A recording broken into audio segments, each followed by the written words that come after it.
So this interview is actually with someone who I have known before filming this interview from my real life, because Shireenah was my mentor on a mentoring scheme, which was such a great experience with such a lovely group of people, and I took a lot away from that. But from the moment that I met Shireenah, I was just drawn to how she has such a great positive energy about her, and she just comes across so business minded and smart about the industry, and she's experienced so much within the industry. Like, she teaches, she owns her own coaching business, and also she's done a wide variety of different roles in film, TV, and also loads of commercials.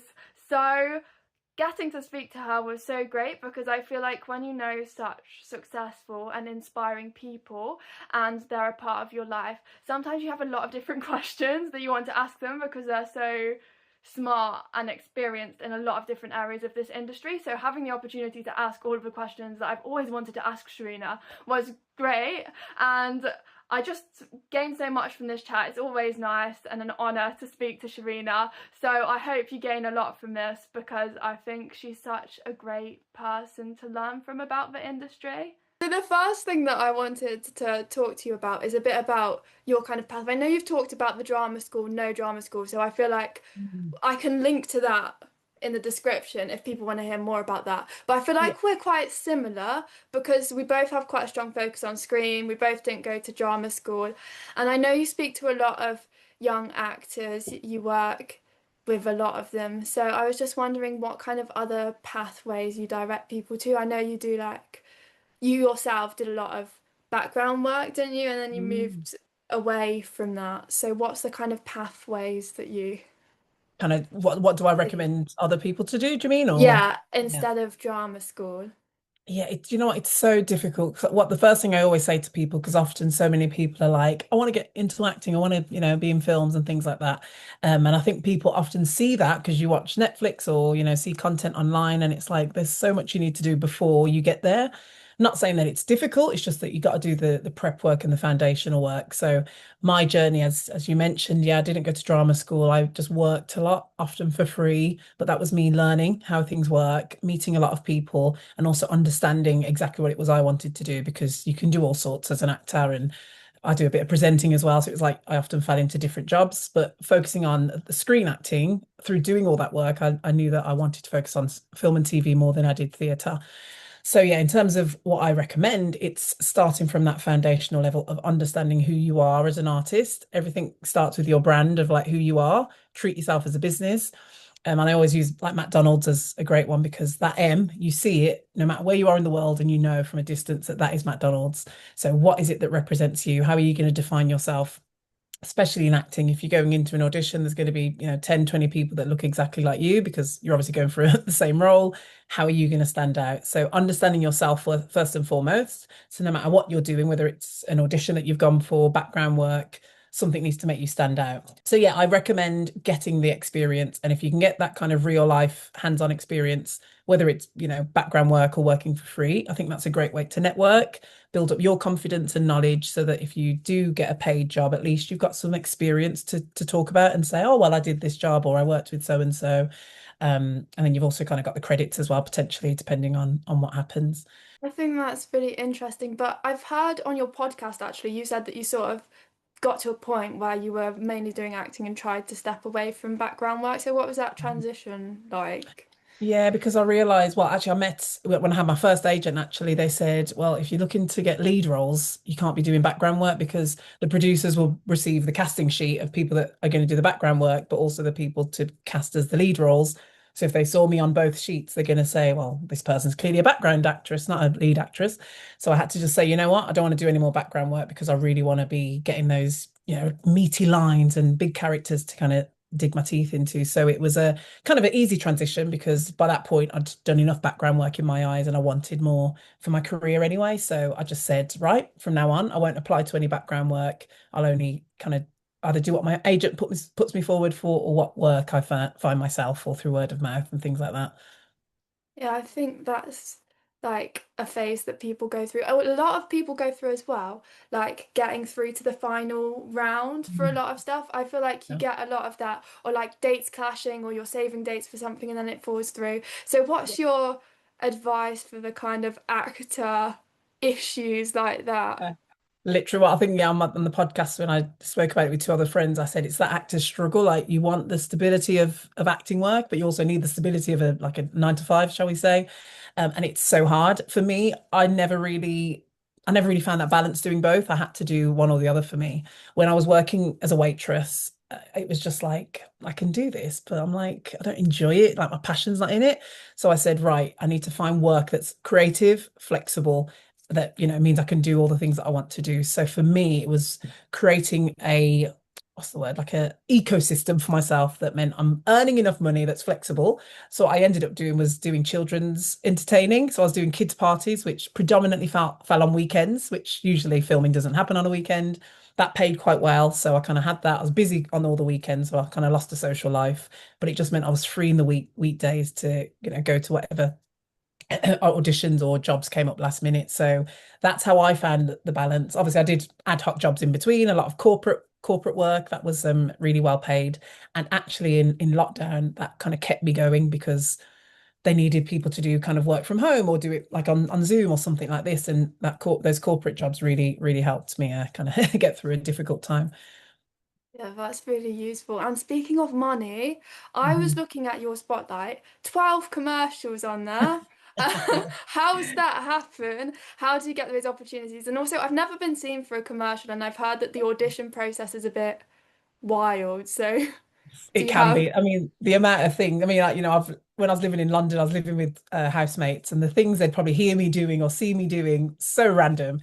Because often for a commercial, I've always said this, especially when teaching it, it's like you're almost an extension of the product. So if I'm selling a phone, they want someone to look good holding that phone, or depending on what it is. So you need to kind of match the brand in the tone and feel. But often with commercial castings, it's so vague on the brief. It's just like you need to be pretending to drive a car or running or whatever it is. And obviously, if you're at home recording a self tape, it's going to be difficult. But yeah, I got really, I hate using the word like fortunate, but I mean, to have so many commercials under my belt was great. It often, again, pushed me into that category of like being a really commercial actor, which I didn't mind for a while. But again, I was like, no, I want to work more on, film and TV, drama, like a gritty role. So it's been great doing loads of commercials. A highlight was doing, I think my first biggest one was Mercedes, flown out to Madrid, had to like learn the American accent, had an accent coach for this like 10-second clip that I don't think anyone even saw because it was on, I don't know, it was like a random platform. But something like that was great. And the experience of that really set me up to say, wow, even though I've been flown out, done all these things, great pay, in the great scheme of things, no one's seen it, and I can't look back on that work and be like, look at what I did. And because again, I know my brand, I know my purpose, that wasn't in alignment with the work I want to do. So, funnily enough, as well paid as ads are, actually in the last probably 2 years turned down a lot of advert commercials. Really? I've said, you know what, I love commercials, they're great. But I want to do more film and TV. So again, just like I did with the background work and said, right, I'm going to stop doing that. I have to kind of put my focus and my intentions on what it is I want to hopefully attract that work. I wanted to ask you about the TV work as well. You've done Doctors, Casualty, and like you've done background work and then you've gone on as an actor. So what was that transition like? How did it feel different? Yeah. Well, again, from doing the background work, it really hit me of like I'd sit there in the background. Like I remember doing Spooks, BBC Spooks when they did the film, and it was basically a big traffic jam scene. So for 3 or 4 days, we were just sat in a car, basically being these people in a traffic jam. And I was like, okay, this is all right, it pays okay, background work. But one, I wasn't able to see the action because I was sat in a car facing the other way. And then two, it was a big thing. When it came to lunchtime, there was like obviously loads of cast and crew and everyone, the stars. So then I can't remember who it was, but a production manager or someone comes over and just says, right, all the background actors to the back of the queue, crew's got to go first. And I said, I get it, they've got a reset, but we're all working as a team here. And it's like if we weren't here as the background artist, you couldn't shoot the scene. And it really hit me and just made me think, if we're not going to be treated as equal, then I'm gonna again stop. That was another reason why I thought I'm gonna stop doing background work and only go for those lead roles. Because on that shoot in particular, the kind of the lead actors didn't even need to queue up for food. They were like brought food in containers. And I'm not saying I wanted the VIP treatment, but I just thought treat me with some respect. We're all actors here. You don't know what background or my story. And I just felt like I want to be treated, as an equal. So then when I did get like casting doctors, for example, I was like, oh my gosh, here we go. I'm doing it. And it was just really nice. I finally felt respected as an actor, and that I was appreciated for what I was bringing to the table. I also starred in what's it called? Or the Christmas film Nativity, I think Nativity 3 with Catherine Oh, Tate. Yeah, and that was the first time I'd had my own trailer, and you have like the kind of the caravans that has wow. your name on it. And I was like, oh my gosh. So that was again, it was like a nice feeling of feeling like, oh, I've got some space now just to prepare and get into that mindset. And it was that difference then of realizing, so normally on these shoots, I'll be sat in like a bus or a coach with like loads of other people. We're just talking, which is fine. Used to love that because it was great for networking. But having the difference of being able, as an actor, to prepare, I can see why they treated that little bit differently. And I thought, great, I've achieved that next stage now, that next goal. So seeing the transitions been great. And then even being on set, you're only called when you needed instead of not having to wait around potentially in the cold and things like that. So it shouldn't be that way, but you're treated so much differently when you're, I guess, one of the lead roles. And I want to be treated as a professional. So, that feels great. How was it though with the actual acting as well? Because that's very different, like in a class environment. I know in my training we did a little bit of like hitting your marks and all of that kind of Yeah. thing, but it's very different to just acting. It is, yeah. And I think purposely why I'd done so much background work to learn that experience, I learned so much from just watching how the director or the first ADs was working with the actors, even with some of the background actors. And another thing I said earlier on about kind of knowing your brand, I often, even though I was a background actor, was sometimes the one that was called to be like, oh, could you just be the one that I don't know, hands the glass to the lead actor, or could you just say this quick line, for example? And again, I was like getting those opportunities to be a bit more upfront and do something in like the main action. So having seen so much, understanding like the terms and things, what things mean, that puts you in good stead because the crew want an actor that just knows what they're doing and is going to, be safe on set. A director wants an actor that can just take direction. So me as a professional actor, if I know what a set looks like, sounds like, feels like, it's easier to manage. So just being on a bigger set or a more, more professional set, shall we say, it felt like I felt really comfortable, to be honest. It was just knowing my stuff basically as an actor. I knew what I needed to do and where I needed to be. And if it needed to change, I could do that because again, I'm prepped and ready to go. That's really good. And I know you filmed a lot abroad. Has it been like mainly the commercials are abroad or a variety of things? Commercials. There was an opportunity to potentially go over to India to do because I did my first Punjabi film last year. Yeah. Yeah, so that was a whirlwind. I guess I learned a lot on that as well because I don't speak any Punjabi, but the scripts that I was sent was in English to begin with. I get onto set on the first day and it's all in Punjabi. I'm like, okay, I don't read. I don't know what this says. I can't do this language. I don't know. No training. So compared to that, like I said, that commercial Mercedes that had an accent coach, even though I could do an American accent, and they could have just hired American actors for that job. But anyway, being on this job where it's like I do not speak this language, I don't even know. Like when if it's an accent or something like French, maybe I understand that a little bit. I could probably get the intonation right and understand the meaning behind the word. But with this, I just didn't know it at all.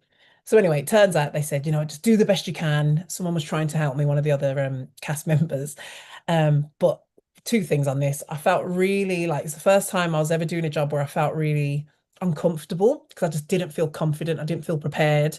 So that really like knocked my confidence. So even when we were doing takes, I just felt really like I'm not my best self. I felt embarrassed really actually as well. And then the point I was making, just that I think how they sometimes work is that you'll do the lines and then they'll dub it in later on. So I could have been flown over to India to kind of have to maybe redo some lines and things like that, but that never happened. So no, the short answer is not yet for any films and TV, but yeah, commercials have fortunately taken me abroad. I went to Slovenia as well for the Crown Paints commercial, which was nice. I'd never even been or heard of Slovenia, so it was like another amazing just little trip of like get to see a new place as well. So you didn't speak the language and you had to. It was, I mean, I haven't even seen this, I think it's come out now, but I'm like, I can't even relate to you because I think in my head I've put it in the back because it's like trauma. But yeah, Yeah. just given a script in a foreign language and just expected to just go. And I'm like, one, I didn't have any prep for it, so they didn't tell me that that was what was going to happen. And two, I just think as an actor, again, like I said before, knowing and having that prep time, I couldn't even prepare because I didn't know what I was doing and there wasn't much support on set. So yeah, it's kind of, I'm hoping it's not a last that I'll do a film like that, but I'm just hoping that there'll be more things in place to support and make people feel comfortable so they know what they're doing. Yeah. I feel like you end up doing all sorts of wild things as an actor that you'd never You really expect to do. do.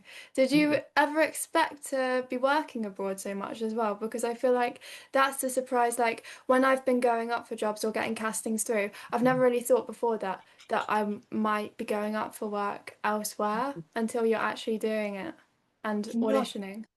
I think I'd seen when you're like, because I was applying for a lot of work myself as well. I've always been someone that's been quite, proactive. And you see the casting breakdowns, and sometimes it will say shot in, I don't know, Europe or something like that. So I was aware that jobs could happen abroad. And until I got my first gig abroad, which was the Mercedes job, I thought, oh, wow, it actually does happen. But you kind of pinch yourself. You kind of think, is this really going to happen? Are they going to cancel it last minute? Will we get there and then something changes? I don't know.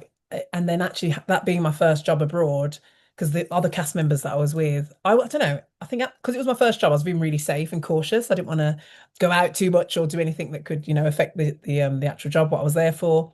But the other cast members, I think, had done jobs that were abroad before, and they were like going out, spending their like the per diems, the money that you get. I think they went out. One of them almost missed their flight the next day, and all of that. And it's just like people were just enjoying the fact that they were in Madrid and felt really relaxed. So on the next time I went out with Slovenia, I definitely was more relaxed, and we went to like a nice little sightseeing bit. But it's I guess it's one of those perks of the job that it's an extra added bonus, and I'd love the idea of being able to film and travel and know that that's my job. Like that's the dream, isn't it? Yeah, it's very cool. And I know you relocated. You spent 5 or 6 years in London and you spent Mm. time training in the US. Do you think you'd ever relocate fully?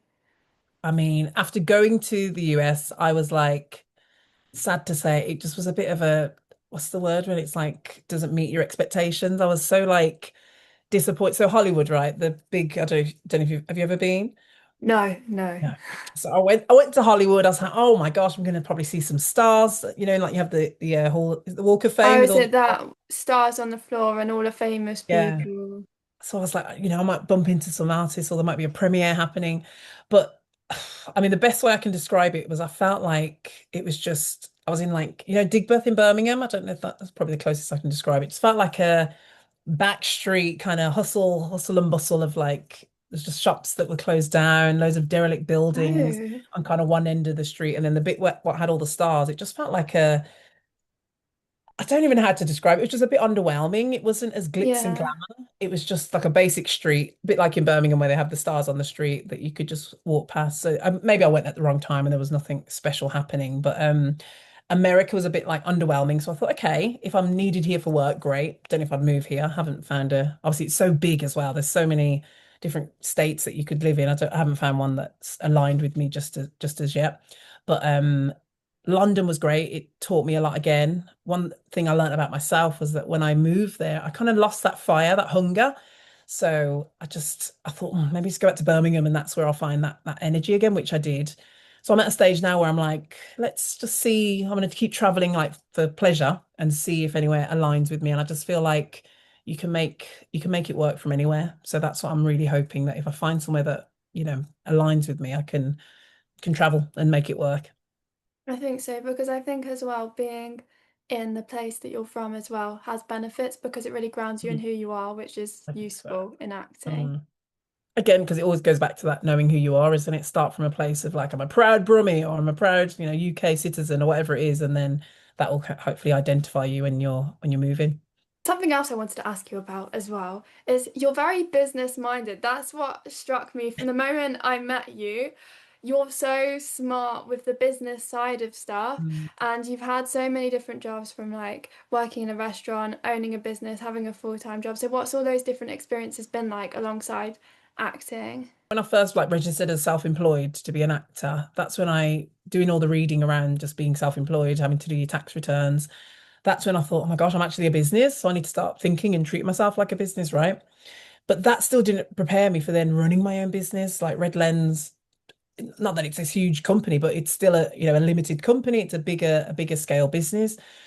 Luckily, I've had lots of mentors, people that probably didn't know they were my mentors. I've just learned so much. I ask a lot of questions, and that's always been my nature to just, if I don't know something, go out there and research it and ask the question.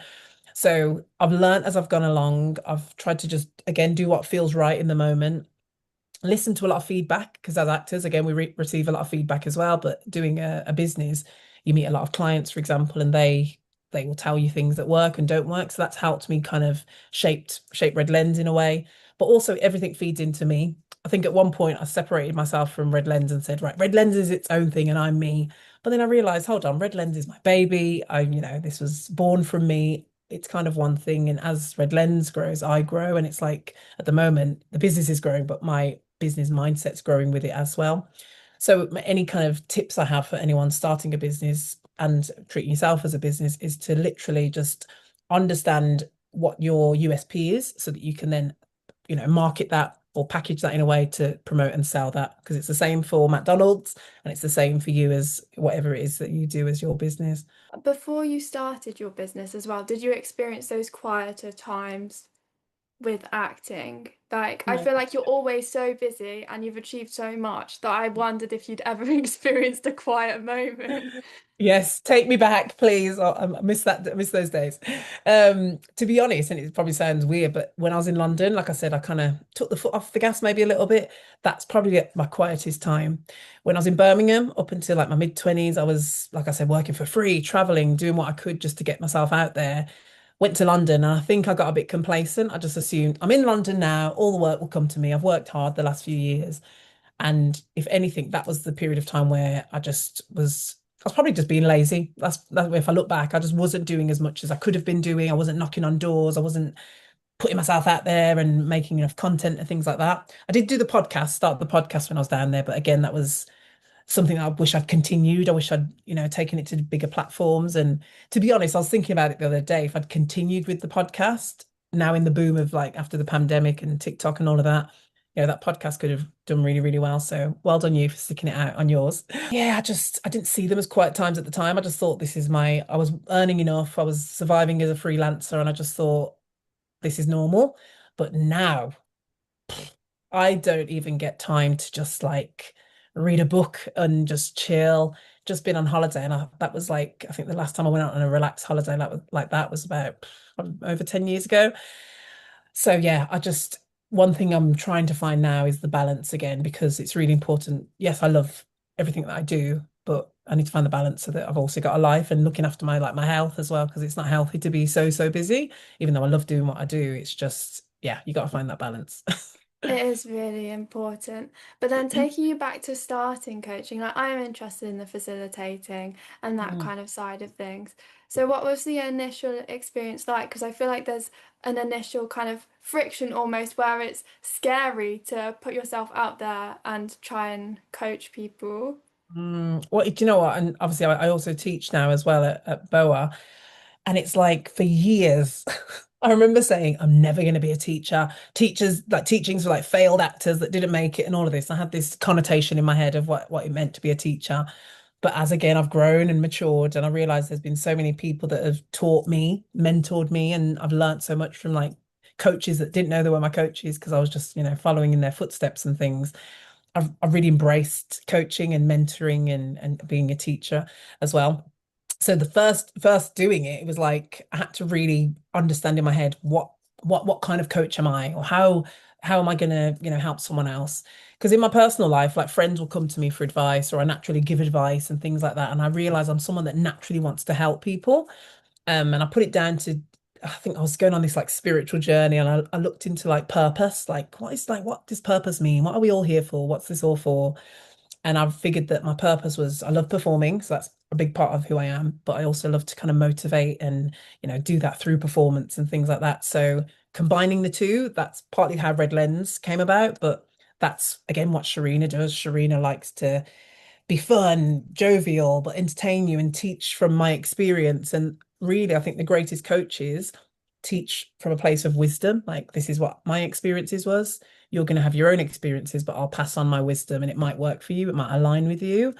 So I make it a really like holistic approach and I never try and say, I know everything, come and, learn from me. It's like, this has just worked for me or this didn't work for me. So give it a try or don't, see what happens. And I love just being able to connect with different people. And hopefully the big nice feeling is when people say, oh my gosh, thank you so much, or that really helped, or look at me now. And, it's even great just being here after, mentoring you for a short time. It's like being on your channel now, being able to share my wisdom again. It's like, it's great. Yeah, I think that's really nice that you're creating such nice spaces to be able to share information and create a space where people are open to take stuff from it. Like, I I think hope that's so. really good. Um, you're also a board member of the Birmingham Royal Ballet. What's that mean? Yeah, what does it mean? I'm still figuring it out. No, I'm joking. That sounded really aggressive from me. What does it mean, Shireenah? I mean, I say that I'm still figuring it out, but I really am. With everything in my life so far, I feel like even the teaching that came about. So I'm not like a professionally trained teacher. Didn't do it like a PGC or anything like that. I didn't go to university as we discussed or drama school. So to be a board member, growing up, I used to see like these, you probably have been past like, I don't know, conferences or rooms, restaurants, and you've seen like these huddled people in suits. And I think now, oh my gosh, I'm those people that are like in this huddled meeting that's like a board event or something like that. And the best way to sum it up for me is you're guiding and passing on, I guess, again, wisdom of your knowledge. You're bringing that to the board to say, is this company or is this business doing what they set out to do? This was what they said their mission was. Are they kind of meeting those aims? So yeah, it's a lot of kind of reviewing the year, reviewing finances, reviewing the creative and strategic aims, and contributing in any way that I can kind of help on a personal level. But BRB in particular have, play a big part in my life anyway because of the journey I went on with them. So it's quite nice being on the board of BRB. And then again, I'm still learning every time, but when I can contribute and kind of suggest something, then it's great. And with your performing now, you're doing so much. So, like, audition wise, what does it look for you? Are you doing, I saw you did a feature film as well. What kind of projects have you been involved in recently? Yeah. Acting, performing? Yeah, I think the last thing, so audition wise, actually I haven't had any recently this month, which is a blessing in disguise because I'm hoping to actually rest this summer. But yeah, auditions, anything between kind of 2 to 5 a week has probably been the max when I'm at my peak. But it can like the last month or so, like I said, been quite quiet. Probably had 2 or 3. Jobs wise, yeah, the feature I did, and there's one in the pipeline as well. So fingers crossed that all Oh, materializes. But we'll see. But what's also been great though this year is creating a lot of my own work. I think again, because I've repositioned myself as a teacher at BOA, there's lots of teachers that are also, industry professionals. So we're creating a lot of work ourselves. The students are going on to be in the industry and they're wanting to create a lot of work as well. So just being kind of so close and being invited to work on a lot of kind of in-house projects has been great as well. So yeah, I am just literally teaching, coaching, acting still, and it's great because I'm doing all the creative things that I love. And it's just the juggle of an actor it's like I can't complain because back before when we were saying we didn't get the acting work to have that stability, it's again just finding that balance of like how do you fit it all in, how do you make it all work and still deliver quality as well. but it's very well deserved. I'm very glad that you're imparting your wisdom on the youth. I'm trying. So do you have any final advice or things you want to promote? I know that you do your red lens and we've not really promoted that enough, I don't feel. So I No, I should mean, link to that. yeah, I'm a bit of a terrible kind of self-promoter anyway. I hate kind of shouting about my stuff, but people always tell me I have to and should. But yes, the Red Lens coming into its 50 year now, crazy. But yeah, we predominantly do acting classes and the coaching. So we'll start back September 3rd, and the Actors Gym is literally a place to come and train your acting muscles. It's a space that I've developed based on all the learning I've ever had from classes, coaches, working on set, how I've liked to kind of learn. So I make it quite fun, quite active. And it's just a place for actors to come and play. You don't have to be a professional actor, you can be brand new to it. And you know what's really beautiful this year after doing our first kind of theatre production, which was a showcase for the actors that have kind of been through the Red Lens pipeline, it was just so beautiful to see the community that's been built. People are like, we have like a WhatsApp group and people are like saying happy birthday to people, posting funny videos. And I wanted the space to kind of be the clients led. I wanted them to kind of lead it. So at the moment, we're just really building something special in the Midlands. It's a community, but it's also developing that high level training that is affordable, flexible, and accessible.